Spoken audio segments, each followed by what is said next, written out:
force be with us. Greetings Game Watchers, I'm Chris Capel and welcome to the review of Star Wars Battlefront. I'm a guy who can happily watch Attack of the Clones for fun, so I'm going to do my best to separate game from the spectacle, and trust me, that's a very difficult task. Initial impressions of Battlefront are usually positive, overwhelmingly so. Single player or co-op with 3 different modes and 4 to 8 levels on each. Multiplayer with 9 modes and likewise 4 to 8 maps for each mode.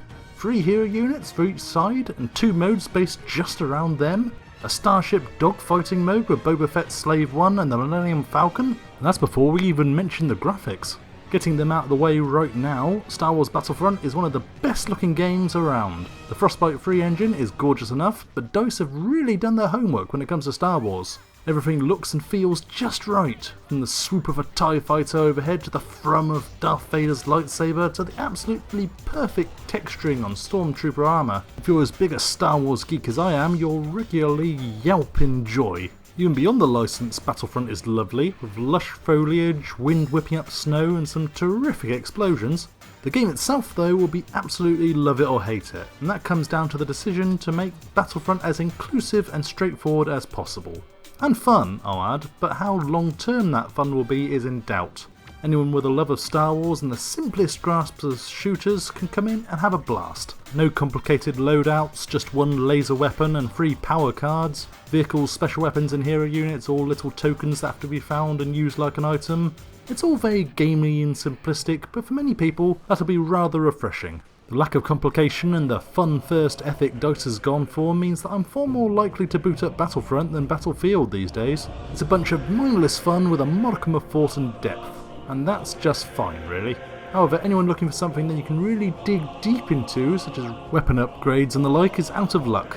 There are unlocks every level, but barring the excellent jump pack, they're mostly superfluous, and the less said about the atrocious character customization page the better.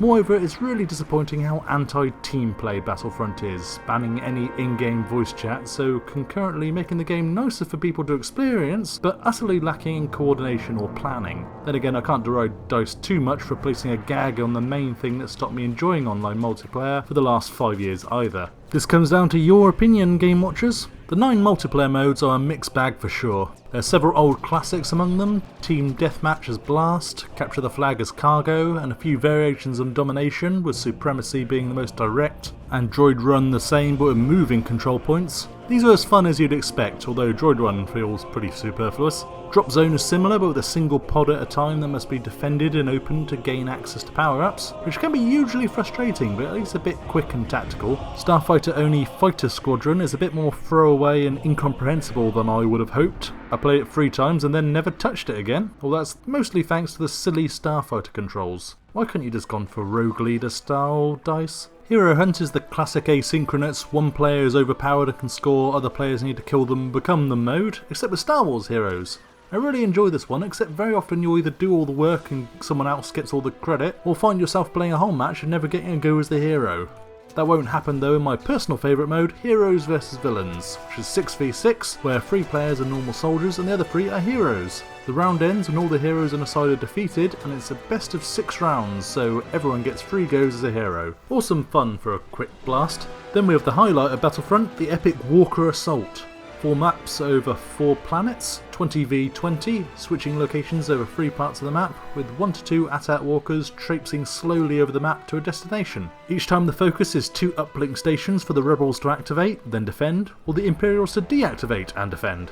It's truly epic, spectacular stuff, and this is where Battlefront comes alive and feels like a true galactic war. You'll be going back to this one the most, which makes the worst part about Star Wars Battlefront triply annoying. There aren't enough maps, and everything soon gets repetitious. 4 to 8 maps for each mode sounds great, but all of them repeat. Walker Assault and Supremacy share the same 4 giant maps over 4 planets that you'll know intimately in no time at all, and all the other modes, barring Fighter Squadron, use the same 8 smaller maps. While Tatooine, Hoth and Endor make sense as they're the big planets of the classic trilogy, New Planet Solace begs the question, if DICE can design 1 new planet for Battlefront, why couldn't they done a dozen more? Like Alderaan, Nar Shaddaa or Ord Mantell. And why do the small maps have to stick to these planets, limiting their scope when we could have just as easily seen the Death Star, the Tantive 4 or Bespin? I was hoping the single player co-op side would break up the repetition, but it's dishearteningly minimal. There are 3 modes: training, battles and survival. Battles consist of regular and hero based and sees 2 teams facing off each other to kill opponents and collect tokens. Survival is just you versus waves of AI enemies. Both are better in co-op. Would it surprise you that training is actually the most fun? There are only 5 levels, but they're basically single player missions and act as a tantalising and depressing glimpse of what a proper Battlefront campaign could have looked like. If you're planning on buying Battlefront for single player, don't bother. The one thing I'll give DICE absolute kudos for, other than their attention to Star Wars detail, is how stable Battlefront runs on PC. Despite the hefty system requirements that seem to suggest my PC would have been minimum, I'm actually running the game with a mixture of high and ultra settings with absolutely no slowdown, very few bugs and no crashing.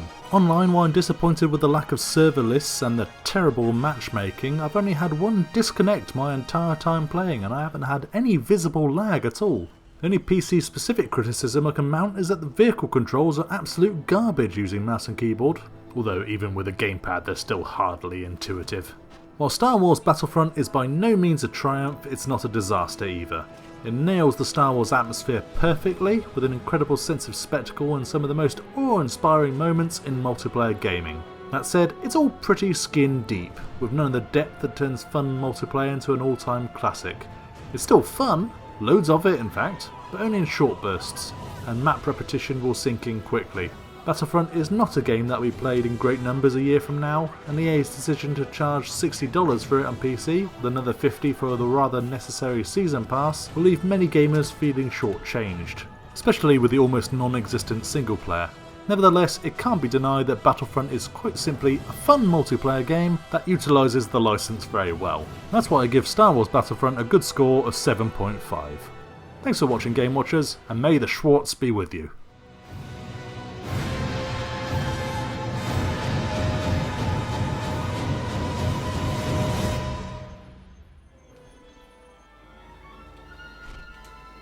Thanks for watching again, guys. If you enjoyed the review, you can help us out by subscribing to our YouTube channel, checking out our Twitter feed, and of course visiting GameWatcher.com for all your PC gaming needs.